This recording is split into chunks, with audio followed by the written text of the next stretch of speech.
Hello मेरे cute cute सी वाइटी फैमिली। अस्सलाम वालेकुम। Welcome back to my channel. उम्मीद करते हैं आप लोग बढ़िया ही होंगे।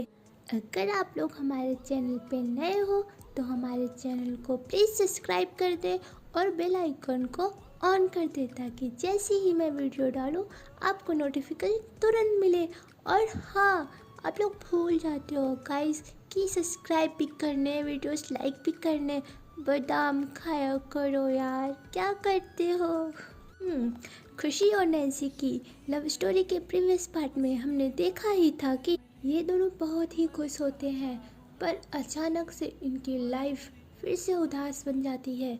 क्योंकि बोलते हैं ना कि कोई भी पल बहुत लंबे टाइम के लिए नहीं ठहरता है, वो एक ना एक दिन गुजर ही जाता है। चाहे वो सुख का हो, चाहे वो दुख का हो, हर एक चीज़ एक टाइम के बाद गुजर ही जाता है।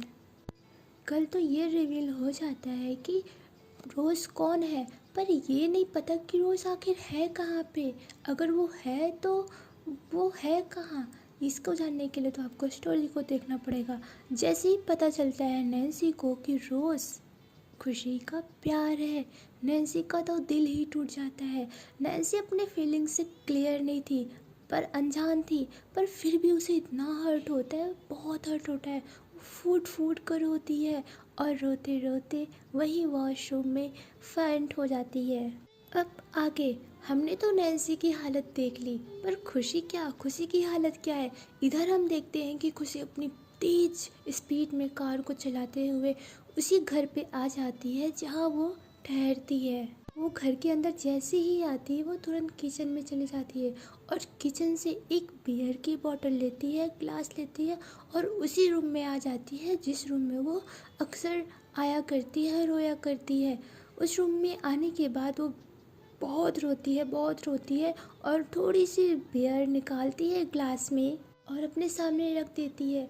और उसकी हिम्मत नहीं होती कि मैं उसे पी लूँ, पर वो बहुत ज़्यादा पेन में थी, बहुत ज़्यादा पेन में थी। ऐसा लग रहा था कि जैसे मानो किसी ने उसके पुराने जख्म को फिर से ताज़ा कर दिया हो। उसके जुबान से एक लफ्ज़ भी नहीं निकल रहे थे, पर उसकी आंखों से कंटिन्यूअस आंसू गिर रहे होते हैं। वो 15 मिनट तक ऐसे ही रोती रहती है। फिर जो उसके सामने ड्रिंक रखा होता है, ग्लास में जितनी ड्रिंक उसने डाली थी सारा पी जाती है और गुस्से से उस गिलास को दीवार पे दे मारती है, जिसकी वजह से ग्लास टूट जाता है। और वो रोते हुए बोलती है कि क्यों क्यों भगवान जी, आप मेरे साथ ऐसा क्यों करते हो। जो मुझे पसंद होते वो मुझे छोड़ के चले क्यों जाते हैं। पहले रोज गई और अब मम्मा भी जा रही हैं।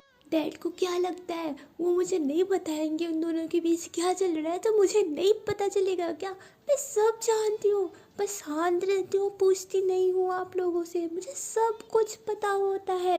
मेरी लाइफ में ऐसा क्यों होता है। जब मैं किसी को नहीं पसंद हूँ भगवान जी, तो आप मुझे बुला लो ना। उन लोगों को तकलीफ क्यों देते हो।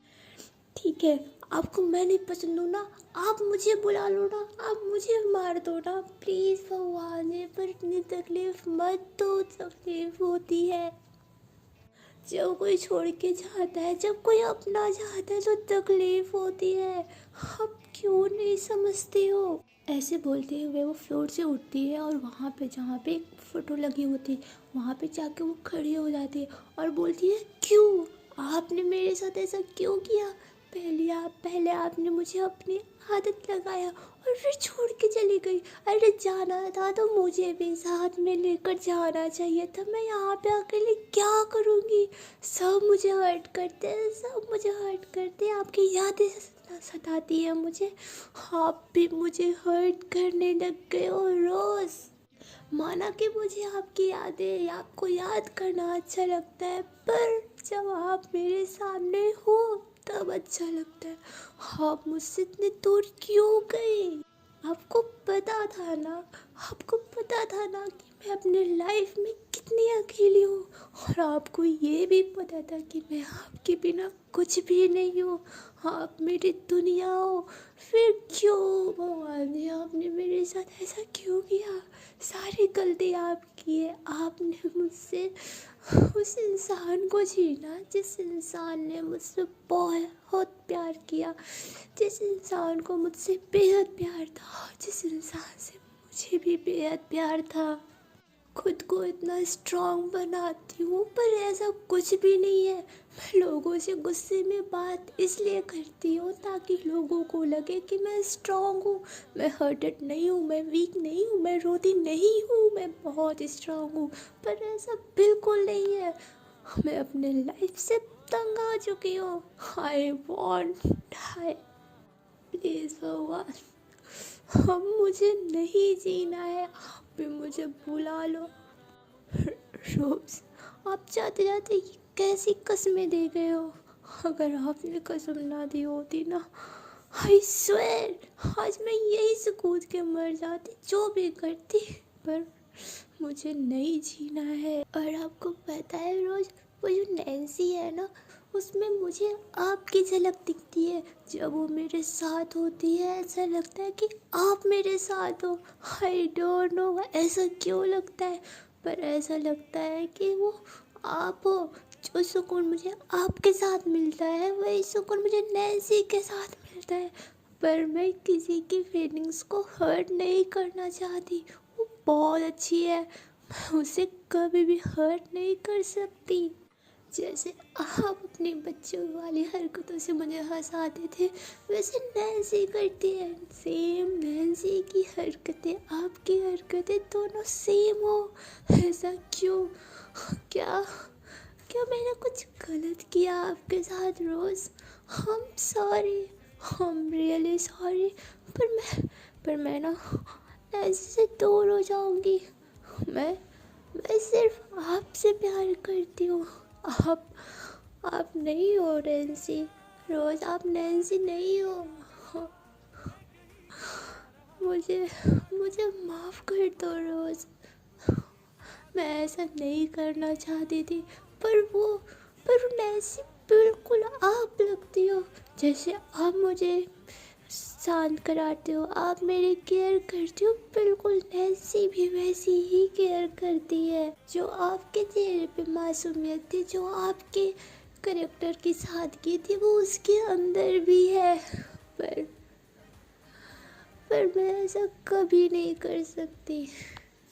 हाँ, हाँ मैंने सही कहा। अब मैं नैन्सी से दूर हो जाऊंगी, नहीं तो नैन्सी भी मुझे छोड़ के चली जाएगी। और अब मुझ में इतनी क्षमता नहीं है कि मैं सह सकूं। अगर कोई अब गया मेरे लाइफ से ना, तो मैं टूट जाऊंगी। और भी, और मेरे पास कोई भी जीने की वजह नहीं बचेगी। ऐसे रोते रोते खुशी ज़मीन पे बैठ जाती है। इधर हम देखते हैं कि नैन्सी की मम्मा सोचते हैं कि नैन्सी ने कुछ खाया है या नहीं, या फिर वो ऐसे ही सो गई। तो ये चेक करने के लिए जब वो नैन्सी के रूम में जाती हैं तो देखती हैं कि नैन्सी तो अपने रूम में है ही नहीं। तो वो बोलती है कि नैन्सी, नैन्सी अब कहाँ हो नैन्सी बेटा। ऐसे बोलकर वो वॉशरूम के पास जाती है तो देखती है कि वॉशरूम से पानी गिरने की आवाज़ आ रही है। तो वो दरवाजे को नॉक नॉक करती है और बोलती है नैन्सी आप अंदर हो। पर अंदर से तो कोई आवाज़ नहीं आ रही होती है। तो बोलती है नैन्सी, नैन्सी, और थोड़ा सा वो ऊंची आवाज़ में बोलती है, पर अंदर से कोई भी आवाज़ नहीं आ रही होती है। और जब वो देखती है डोर ओपन नहीं था, तो अंदर देखती है तो नैन्सी वहाँ पे फ्लोर पे गिरी पड़ी है। ये देखकर तो नैन्सी की मम्मा के होश ही उड़ जाते हैं। वो बोलती है नैन्सी, नैन्सी बेटा। वो उठाने की बहुत कोशिश करती है पर नैन्सी तो उठ ही नहीं रही होती है। तभी वो अपने हस्बैंड को बुलाती है, यानी कि नैन्सी के डैड को भी बुलाती है कि सुनिए नैन्सी को क्या हो गया देखिए। ऐसे आकर उसके डैड भी आते हैं तो वो तुरंत देखते हैं, बोलते हैं नैन्सी बेटा। वो दोनों नैन्सी को तुरंत बेड पे लेकर आते हैं और डॉक्टर को कॉल करते हैं। और ये डॉक्टर खुशी के डैडी होते हैं। उनकी मम्मा कॉल करते हुए बोलती है कि भाई साहब नैन्सी को पता नहीं क्या हो गया, नैन्सी वॉशरूम में गिरी पड़ी थी। जैसे वो ये सुनते हैं तो बोलते हैं अच्छा रुकिए मैं आता हूँ। ऐसे बोलकर वो भी अपने हॉस्पिटल से चल देते हैं आने के लिए। इधर नैन्सी और की मम्मा और डैड की हालत ख़राब हो जाती है। वो बहुत उठाने की कोशिश करते हैं, नैन्सी उठ ही नहीं रही होती है। उसका वो ड्रेस, उसकी मम्मा ड्रेस चेंज करती है और जब बॉडी को टच करती है तो एकदम हाई फीवर पे उसकी बॉडी होती है। ये बात नैन्सी की मम्मा जब डॉक्टर को बताती हैं तो वो बोलते हैं कि आप हॉस्पिटल ही लेकर आइए, हम वेट कर रहे हैं। तो नैन्सी की मम्मा बोलती है ठीक है। ऐसे ही ये दोनों नैन्सी को हॉस्पिटल लेकर आ रहे होते हैं। इधर हम देखते हैं कि खुशी की डैड खुशी को कॉल कर रहे होते हैं। बहुत बार कॉल करते हैं, कम से कम 10 बार कॉल करते हैं। यहाँ पे खुशी उठा ही नहीं रही होती है क्योंकि वो तो अलग ही दुनिया में जा चुकी थी। इतनी बार कॉल आने के कारण वो मोबाइल साइलेंट पे कर देती है, पर फिर भी कॉल आ रही थी। इतनी बार कॉल आने के कारण खुशी इरिटेट हो जाती है और गुस्से में कॉल को पिकअप ही कर लेती है और अपने आंसुओं को साफ करते हुए बोलती है कि हेलो डैड। तो उधर सामने से उसके डैड बोलते हैं कि खुशी बेटा आप किधर हो। तो खुशी बोलती है कि यस डैड, मैं घर हूँ। तो बोलते हैं आप घर हो, जल्दी से नैन्सी के घर जाओ, नैन्सी बीमार है, आई थिंक वो बेहोश हो गई है। आप जल्दी से उनके घर जाओ, उनको आपकी ज़रूरत है। और हाँ, नैन्सी के साथ आप भी हॉस्पिटल आ जाना। खुशी जैसे ही ये सुनती है उसके हाथों से तो मोबाइल छूटकर नीचे ही गिर जाता है। वो बोलती है व्हाट। ऐसे बोलकर वो तुरंत कार की कीज ढूंढने लगती है। बेड के नीचे इधर उधर देखती है तो वो कार के नीचे उधर ही फेंक दी होती है। तो वो तुरंत उठाती है और उसके बाद दौड़ते दौड़ते स्टेयर से नीचे उतर ही रही होती तभी वो भी गिर जाती है, जिसकी वजह से स्टेयर से वो लुढ़कते लुढ़कते गिर जाती है नीचे और उसके हेड पे बहुत चमके लग जाती है। फिर भी वो रुकती नहीं है, वो तुरंत कार में आती है, बैठ जाती है और स्पीड से कार को अपने घर की तरफ लेकर जाने लगती है। इधर हम देखते हैं कि नैन्सी के डैड तुरंत नैन्सी को कार में बिठाते हैं और ये दोनों हॉस्पिटल की तरफ आने लगते हैं। कुछ ही टाइम में ये लोग जब हॉस्पिटल पहुंच जाते हैं तो तुरंत इनको एडमिट किया जाता है। नैन्सी की मम्मा तो बहुत रो रही होती हैं। तो खुशी के डैड बोलते हैं आप रोइए मत, सब ठीक हो जाएगा, कुछ नहीं हुआ है, अभी जस्ट कुछ ही देर में नैन्सी उठ जाएगी। ऐसे बोलकर वो नैन्सी का इलाज करने लगते हैं। जब वो नैन्सी को देखते हैं इतना हाई फीवर, ऊपर से नैन्सी का बीपी बहुत ज़्यादा हाई हो गया था। तो खुशी के डैड उनकी मम्मा से बोलते हैं कि नैन्सी ने किसी चीज़ का टेंशन लिया क्या। तो नैन्सी की मम्मा बोलती नहीं तो ऐसा कुछ नहीं है, अभी तो ये लोग बाहर गए थे और दोनों आए साथ में, तभी कुछ हो गया। तो खुशी के डैड बोलते हैं आप लोगों ने सही टाइम पे लेकर आया, नहीं तो इनकी हाई टेंशन की वजह से इनकी जो नस थी वो फट भी सकती थी। जैसे ही ये सुनती है नैन्सी की मम्मा, वो तो लिटरली वो गिर ही जाती है, वहाँ पर चेयर होता है वहाँ पे बैठ जाती हैं। नैन्सी के डैड नैन्सी की मम्मा को संभालते हुए बोलते अरे कोई ना, भगवान की कृपा थी, हमारी बच्ची बच गई, हाँ अब चिंता न ले, वो भी उठ जाएगी। ऐसे बोलकर सब उनको दिलासा दे रहे होते हैं। कुछ टाइम में बहुत सब कुछ करने के बाद मेडिसिन लगती है और उसे ड्रिप्स भी लगती हैं, तो उसको थोड़ा सा रिलीफ मिलता है। उसको जो फीवर हुआ होता है वो लो होने लगता है, बीपी चेक किया जाता है, बीपी भी नॉर्मल होने लगता है।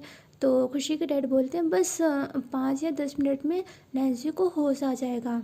बस इन्होंने बहुत ज़्यादा टेंशन ले लिया है, आई थिंक डिप्रेशन जैसा हो गया, एंजाइटी भी हुई होगी उनको।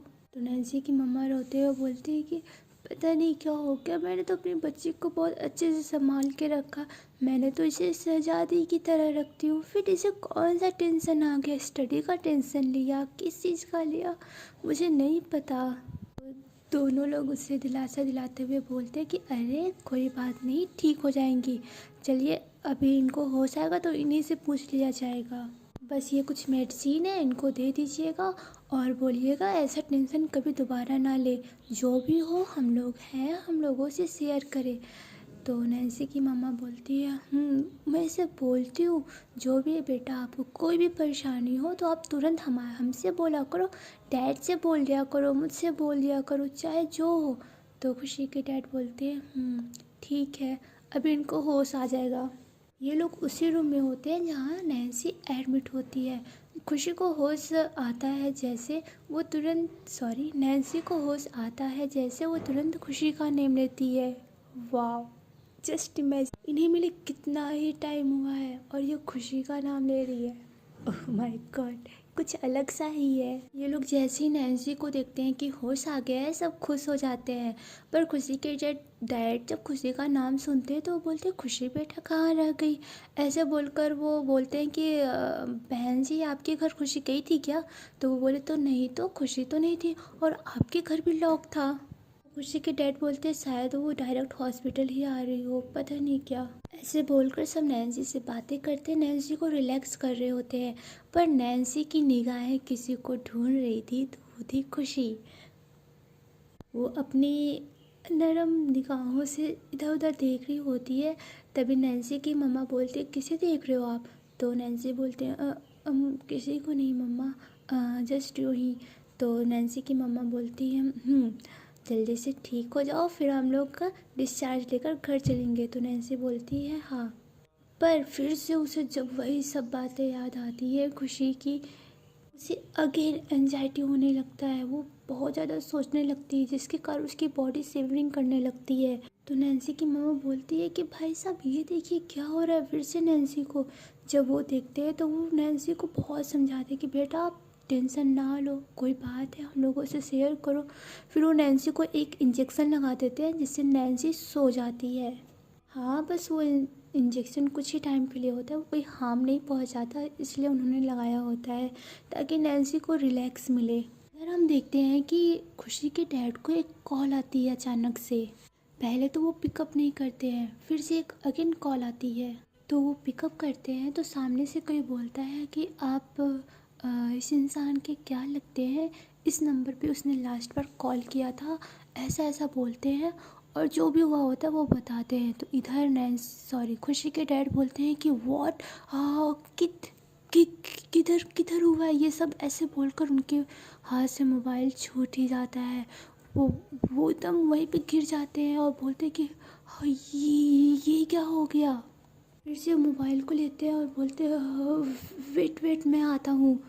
एक्चुअली हुआ कुछ यूँ था कि जब खुशी अपने उस वाले होम से अपने घर के तरफ आ रही होती है तो उसके माइंड में वही सब चल रहा होता है कि जिसके पास मैं जाती हूँ वो मुझसे दूर हो जाता है, कहीं नैन्सी भी तो मुझसे दूर नहीं हो जाएगी, कहीं वो भी हमेशा के लिए मुझे छोड़ तो नहीं देगी। उसके माइंड में वही पिछला जो उसके साथ सब कुछ हुआ था वही इंसिडेंट याद आने लगता है। उसके हेड पे चोट भी लगी थी और उसने ड्रिंक भी कर रखी होती है। इतना सोचने के कारण उसको वोमिटिंग जैसा होने लगता है, उसको चक्कर आने लगता है। वो ड्राइविंग अच्छे से कर ही नहीं पा रही होती है।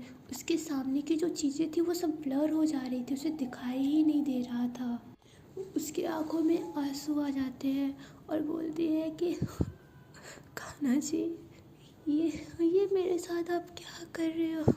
मैंने बोला ना अभी आपको कि मैं नैन्सी से भी दूर हो जाऊंगी।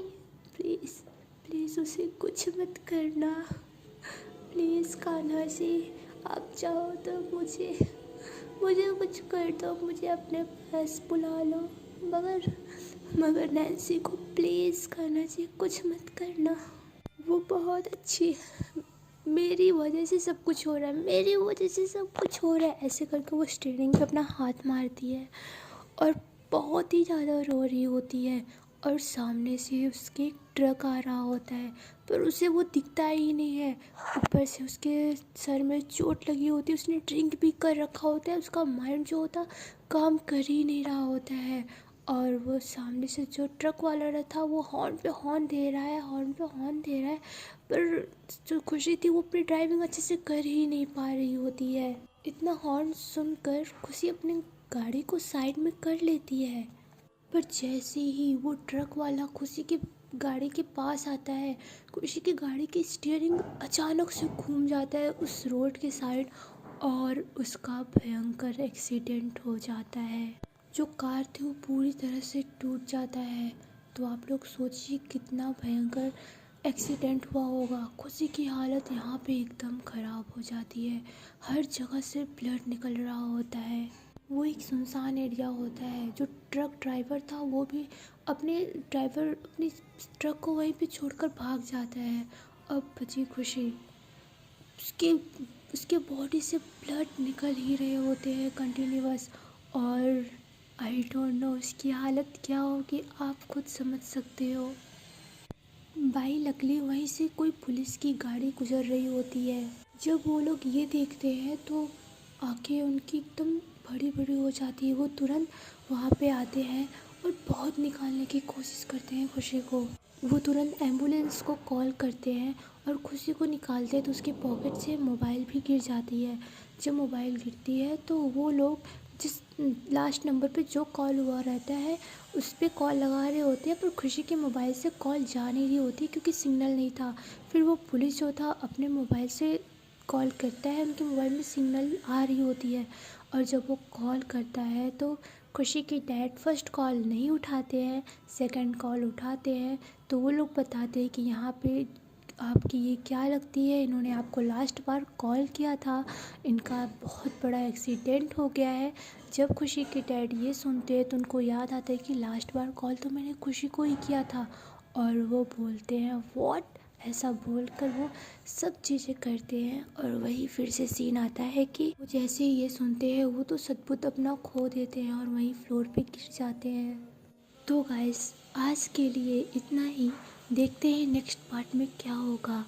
क्या हमारी खुशी का जान बचेगा या खुशी हमारी हमेशा के लिए हम लोगों को अलविदा कह देगी, क्योंकि इनका इतनी भयंकर एक्सीडेंट हुआ है तो बचना नामुमकिन है। आप लोग समझ सकते हो, एक ट्रक से पूरी गाड़ी जब टूट गई है तो उसके अंदर बैठा हुआ इंसान कैसे सेफ हो सकता है। क्या खुशी का भगवान जी ने सुन लिया?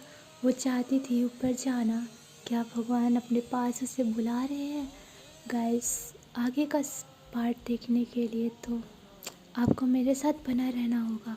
क्या अगर खुशी बच जाएगी तो नैन्सी उसका ख्याल कैसे करेगी? नैन्सी की हालत क्या होगी जब वो सुनेगी कि खुशी के साथ क्या हुआ? तो आज के लिए इतना ही। ये सब जानने के लिए आप लोग मेरे साथ बने रहिए। अगर आपको मेरी स्टोरी अच्छी लगती है तो प्लीज़ लाइक कर दें। और हाँ, ये ज़रूर बताइएगा कि आज का पार्ट कैसा रहा। क्या आपको अच्छा लगा? तो अगर हाँ तो कमेंट कर देना, और अच्छा नहीं लगा फिर भी कमेंट करना।